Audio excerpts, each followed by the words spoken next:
is Richard Gwyn-Jones. I'm one of the visitor liaison officers here at the Pierhead, and my role is to show people around and explain a little bit about what this building was and what its purpose is today and for the future.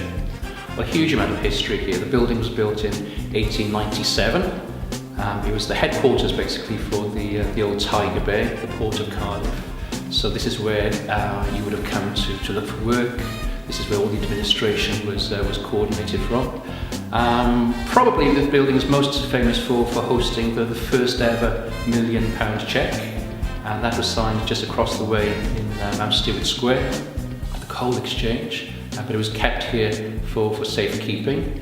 So those were the good old days. Then the building and the whole area went into decline as the coal industry was replaced by petroleum, oil for ships. And so the building kind of went into decline and was reopened in 2012 as a kind of visitor attraction, but also as a centre to celebrate the cultural identity of this area and also to engage with politicians based at the Senedd building next door. So the Pierhead is part of the National Assembly for Wales Estate, and this is very much the public building where community organisations, voluntary organisations can come and interact with elected members and engage with them and,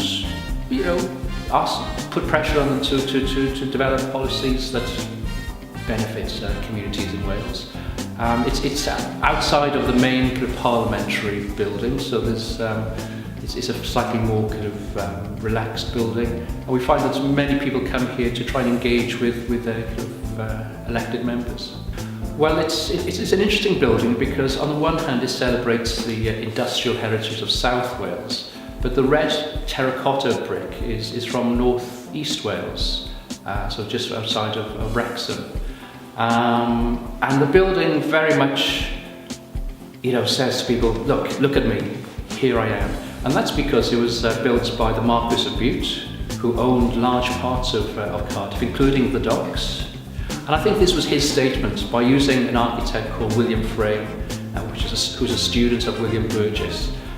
William Frame's brief was to very much celebrate the success of the Bute family.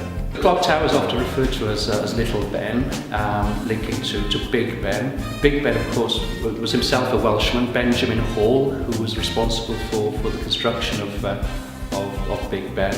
And the bell in the clock tower here is sort of a smaller sister, if you like, to Big Ben. And so that's where it's got its name from. Well, the vision for the future for this building is very much for it to become a public space. So in the Futures Gallery, we've currently got an exhibition with Bernardo's. It's an opportunity for them to explain a little bit about the work they're doing with young people. And we've got a large hall downstairs, which again will be used in the next few days for a conference looking at children and young people's rights. So that's really the vision, is for community organisations, for the local community to own this building and to utilise it to forge a better future.